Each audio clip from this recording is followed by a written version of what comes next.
Hello friends, welcome to my YouTube channel English literature online classes. और आज की हमारी पोएम है enterprise by Nissim Ezekiel. Enterprise is one of the finest lyrics of Nissim Ezekiel. It was written in 1959 और यह एक metaphorical journey है। और एक ग्रुप ने ये जर्नी स्टार्ट की, कुछ लोगों के ग्रुप ने ये जर्नी स्टार्ट की जिसमें पोइट भी इस जर्नी में शामिल है। और इस जर्नी को हम लाइफ की जर्नी की तरह भी ले सकते हैं। और इस जर्नी के अंदर पोइट और पोइट के ग्रुप को बहुत सारी डिफ़िकल्टीज़ और फेलियर का भी सामना करना पड़ा, जो हम इस पोएम में पढ़ेंगे। और इस पोएम में 6 स्टेंजा है, हैविंग 5 लाइन्स ईच। तो स्टार्ट करते हैं हमारी poem. Enterprise by Nizam Ezekiel. It started as a pilgrimage, exalting minds and making all the burdens light. The second stage explored but did not test the call. The sun beat down to match our rage. तो यहाँ पर जो poet और poet के group ने अपनी एक journey start की है as a pilgrimage refers to the journey as a life. तो exalting minds and making all the burdens light, तो उनमें जो होप है, जो एक्सपेक्टेशंस है और जो डिटर्मिनेशन है, वो सारी चीज़ें क्या कर देगी, making all the burdens light.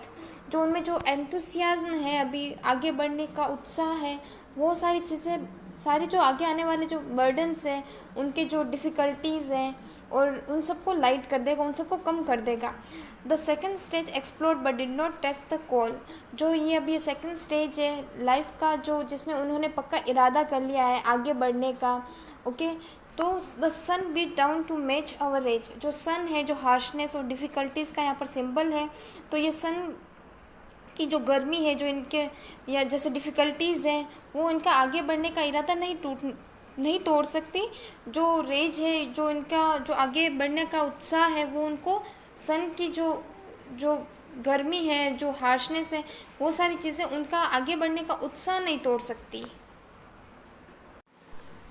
We stood it very well, I thought, observed and put down copious notes on things the peasant sold and bought, the way of serpents and of goats. 3 cities where a sage had taught. तो we stood it very well I thought. अब poet यहाँ पर अपने group के साथ खड़ा है, अपने आगे बढ़ने की पूरी डिज़ायर के साथ ये लोग खड़े हैं। और observe and put down copious notes, और वो जितना आगे बढ़ते गए, जो जो उन्होंने देखा, जिस जिस सिटी से वो गुजरे हैं, वो सारी चीज़ें वो नोट डाउन करते गए। And things the peasant sold and bought, जो पीजेंट सॉल्ड एंड बोट, जो भी वो पीजेंट खरीदते और बेचते, वो सारी चीज़ें भी वो नोट करते चलते गए। पीजेंट यहाँ पर हम फार्मर्स, किसानों या मज़दूरों से भी ले सकते हैं। The way of serpents and of gods, और वो जहाँ जहाँ गए रास्ते में उन्हें किस तरीके के serpent of and of gods की तरह लोग मिले हैं। सरपेंट यहाँ पर बुरे लोगों को सिंबलाइज कर रहा है, और गॉड अच्छे लोगों को, कि किस तरीके के उनको लोग रास्ते में मिलते गए। 3 cities where a sage had taught, तो 3 शहरों में जहाँ से वो गुजरे हैं, वहाँ पर सेज मीन्स कोई साधु अपना प्रवचन दे रहे थे। और वो क्या प्रवचन दे रहे थे, उन लोगों ने ये सब नहीं सुना कि वो क्या प्रवचन दे रहे थे, और वो जो लेसन सिखा रहे थे वो उन्होंने बिल्कुल नहीं सुना और वहाँ से चले गए। और जैसे रास्ते में हमें हमारे एम से भटकाने के लिए बहुत सारे लोग मिलेंगे, लेकिन एम से भटकाने के लिए कोई कुछ बात करेगा, कोई कुछ बात करे, लेकिन हम उन सब बातों को इग्नोर करके, इधर उधर की बातों पर ध्यान नहीं देकर अपने एम पर फोकस करना चाहिए। हमें अपने एम पर, जहाँ पर हमारा टारगेट है, वहाँ तक हमें चलना चाहिए। और बीच में हमें बहुत सारे ऐसे एम से भटकाने वाले, जैसे भी मैंने आपको बताया कि ऐसे बहुत सारे लोग मिलेंगे, पर हमें हमारे एम से यहाँ पर भटकना नहीं है। पोइट का यहाँ पर इससे मीनिंग है। But when the differences arose, how to cross a desert patch, we lost a friend whose stylish prose was quite the best of all our patch. A shadow falls on us and grow. तो यहाँ पर बता रहा है कि but when the differences arouse, और जब उनके सामने बहुत बड़ी मुसीबत आई, डेजर्ट की तरह एक बहुत बड़ी मुसीबत आई। अब यहाँ पर उन्हें and how to cross the desert, अब उस बड़ी मुसीबत को किस तरीके से हमें है ना फेस करना है, उस डेजर्ट को किस तरीके से क्रॉस करना है, ये सबसे बड़ी मुसीबत थी। We lost a friend whose stylish prose, अब इसी बीच उसके पोइट का फ्रेंड है, उसकी डेथ हो जाती है, जो उनमें से सबसे अच्छी प्रोज लिखता था। Was quite the best of all our us, जो सबसे अच्छी प्रोज लिखता था।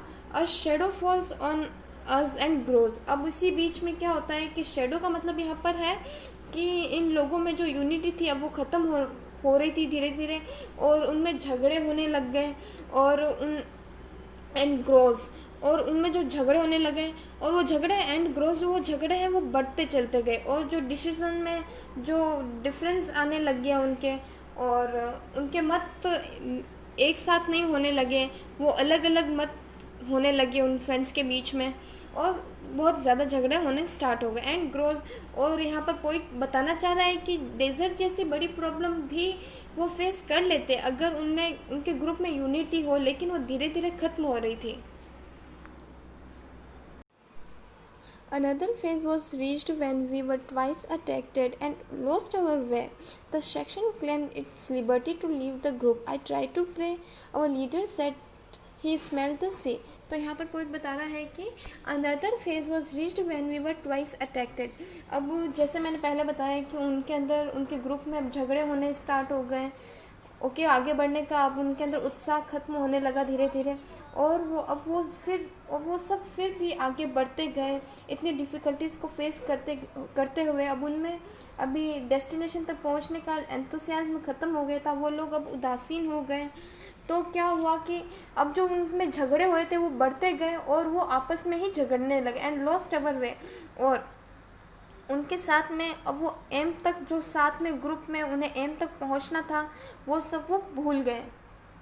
The section claim its liberty to leave the group. अब उनके ग्रुप में से एक सेक्शन पहले कुछ लोग लड़ने लगे, अब उनके ग्रुप का एक पूरा सेक्शन अलग होने की मांग कर रहा था, क्लेम इट्स लिबर्टी, अपने ग्रुप से स्वतंत्रता की मांग करने लगा। टू लीव द ग्रुप, अब वो ग्रुप में नहीं रहना चाहते थे। To leave the group, I try to pray, अब यहाँ पर पोइट ने प्रे भी किया, और उसके बाद वो आगे बढ़ते गए। To our leader said he smell the sea, और उनमें से उनके लीडर ने कहा कि द सी यहाँ पर डेस्टिनेशन का सिंबल है कि अब उन्हें वो डेस्टिनेशन तक पहुँच गए, कि उनके ग्रुप के एक लीडर ने बताया।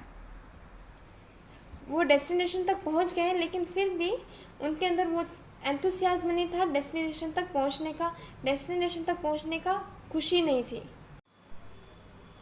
We noticed things as we went, a struggle crowd of little hope, ignoring what the thunder meant, deprived of common needs like a soap, some were broken, some merely bent. तो यहाँ पर point बता रहा है कि we noticed things as we went. अब वो पहले जहाँ से गुजरे, जिन जिन सिटीज़ से वो गुजरे, वो सारी चीज़ें वो नोट डाउन करते गए, लेकिन अब उन्होंने वो सारी चीज़ें नोटिस करना बंद कर दिया, पर क्योंकि वो डेस्टिनेशन तक पहुँचकर भी खुश नहीं हुए। अब वो सभी बहुत कुछ फेस कर चुके थे, अब उनमें कोई भी होप नहीं रही। तो वो सारी चीज़ें बता रहे हैं कि अब उनमें जब कोई होप ही नहीं रही तो वो सारी चीज़ें वो नोटिस करना ही उन्होंने बंद कर दिया। Struggling crowd of little hope, मतलब कि जो एक द इग्नोरिंग जो बता रहे हैं कि struggling crowd of little hope, अब वो क्राउड बन गए हैं, मतलब कि वो लोगों की तरह इधर उधर भटकने वाले बन गए हैं, क्योंकि पहले उनका एक एम फिक्स था, डेस्टिनेशन तक उन्हें पहुंचना था। अब जब वो पहुंच गए तो उनमें वो चीज़ की खुशी नहीं रही, तो वो क्या बन गए कि वो भी अब उन लोगों की तरह इधर उधर भटकने वाले लोग बन गए। इग्नोरिंग व्हाट द थंडर मेंट, अब वो बहुत सारी चीज़ें इग्नोर करने लगे। थंडर मेंट मीन्स कि यहाँ पर इसका मीनिंग इनर वॉइस से भी हो सकता है कि अब वो इधर उधर भटकने लगे, अपने अंदर की आवाज़ तक नहीं सुन रहे थे। वो उनके अंदर से जो आवाज़ आ रही थी वो उन सारी चीज़ों को भी इग्नोर करने लगे। Deprived of common needs like soap, तो deprived of common needs lack of interested, अब उनमें इंटरेस्ट ख़त्म हो गया। डेस्टिनेशन तक पहुंचने की जो इंटरेस्ट था, डेस्टिनेशन तक पहुंचने का जो एंथुसियाज्म था वो सारा ख़त्म हो गया था उनके अंदर। ये सभी मीनिंगलेस लग रहा था उन सबको कि डेस्टिनेशन तक पहुंचकर उन्होंने इतनी सारी डिफ़िकल्टीज़ फेस की है। उनका एक फ्रेंड की भी डेथ हो गई है रास्ते में, लेकिन अब वो वहाँ तक पहुंचकर खुश नहीं हुए। उन्हें वो सारी चीज़ें सब मीनिंगलेस लगने लगी कि क्यों तो हमने हमारी जर्नी स्टार्ट की। Okay, the some were broken some merely bent, और कुछ लोग ने अब आगे बढ़ने की इच्छा ख़त्म हो गई थी। अब वो सारा उनमें, जैसे मैंने अभी आपको बताया कि सारा उनमें उत्साह ख़त्म हो गया, आगे बढ़ने की डिज़ायर ख़त्म होने लग गई। और सम मेयरली बेंट, और कुछ लोग तो अब थक गए थे, जर्नी से पूरा थक गए थे। When finally we reached the place, we hardly know why we were there. The trip had darkened every face. Our deeds were neither great nor rare. Home is where we have to gather grace. तो point यहाँ पर बता रहा है कि when finally we reached the place, मतलब कि जब वो फाइनली अपनी डेस्टिनेशन तक पहुँच गए, लेकिन ऐसा लग रहा था कि उनमें से कोई भी खुश नहीं था डेस्टिनेशन तक पहुँचकर. We hardly know that we were there. अब वो उनमें से कोई भी खुश नहीं था. वो इस जर्नी से पूरा थक गए थे. और जो एक्सट्रीम जो होपलेसनेस थी और जो उनके चेहरे पर दिख रही थी, the trip had darken every face. वो जो पूरी जो यात्रा जो जर्नी तय करके आए थे, जिससे उनका जो फेस था, उनके फेस पर साफ साफ जो उनकी थकान थी वो झलक रही थी. और वो सारे होपलेस हो गए और उनके फेस डर्टी और शेबी हो गए उनकी वजह से. Our deeds were neither great nor rare. इसका मतलब है कि उन्होंने जो भी किया उनकी जो जर्नी के दौरान वो ग्रेट नहीं था. और नोर रेयर का मतलब है कि ऐसा तो नहीं है ना कि जिन लोगों ने अपना एम फिक्स किया है वो वहाँ तक पहुँच गए, लेकिन वो वहाँ पर पहुँच कर भी अपने एम से खुश नहीं है. वो भी उन लोगों की तरह ही, जो क्राउड जो उन लोगों की तरह ही इधर उधर भटकने लगे. तो उन्होंने भी कुछ नया नहीं किया था, कुछ ग्रेट नहीं किया था. सभी लोगों की तरह अपने डेस्टिनेशन तक पहुँचते पहुँचते वो भी लोग उदासीन हो गए. तो ये कोई रेयर वर्क नहीं है. इन्होंने भी कोई एकदम रेयर काम नहीं किया है जो बहुत कम लोग करते हैं. वो भी उन लोगों की तरह ही डेस्टिनेशन तक पहुँचने के बाद इधर उधर भटकने लगे. उन्होंने कुछ अलग नहीं किया था, जैसे मैंने अभी आपको बताया. और वो भी उन लोगों की क्राउड में शामिल हो गए थे. Home is our deeds were neither great और nor rare. Home is where we have to gather grace. और उन्हें लगा कि अब हम आए क्यों, इस जर्नी हमने जर्नी स्टार्ट की क्यों. इससे अच्छा तो अगर हम घर पे होते तो ज़्यादा अच्छा होता. हम जर्नी स्टार्ट नहीं करते तो ज़्यादा अच्छा होता. हमारे channel English literature online classes को लाइक एंड सब्सक्राइब करना ना भूलें. हम आपके सामने ऐसे ही और नए वीडियोस लाते रहेंगे. Thank you.